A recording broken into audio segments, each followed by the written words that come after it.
Welcome to Kenton Teaches. Enjoy the video.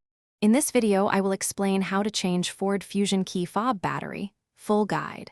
First, remove the emergency key by sliding the release and pulling it out. Next, use a thin flat tool to pry the fob halves apart at the seam. Keep the circuit board steady and lift the old CR2032 battery out carefully. Note orientation of the old cell and insert the new battery matching polarity. Snap the fob closed and test the buttons. Start by sliding the emergency key release and pulling the metal key out gently. Hold the fob with the buttons facing up and locate the seam around the edge. Use a thin flat tool in the seam and twist slowly until the case starts to open. Work your way around rather than forcing a single spot.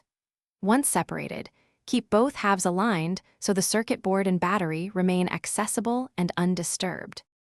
If you found these steps helpful, please subscribe and like the video to support more practical guides. Quick recommendation. I've been reading a book that changed how I think about money, The Simple Path to Wealth, and it pairs oddly well with saving time and money by doing your own key fob maintenance. Check the description for the link and other deals if you want to learn more. Now let's get back to the video. With the fob open, observe the battery orientation and take a quick photo if helpful. Use a plastic pry tool or your fingertip to lift the worn CR2032 cell straight up from its holder. Avoid touching the new battery with oily fingers. Use a clean cloth or gloves if possible. Seat the new battery flat and confirm contact with the metal clips. Align the circuit board, close the case firmly, and test the lock and unlock buttons to confirm success.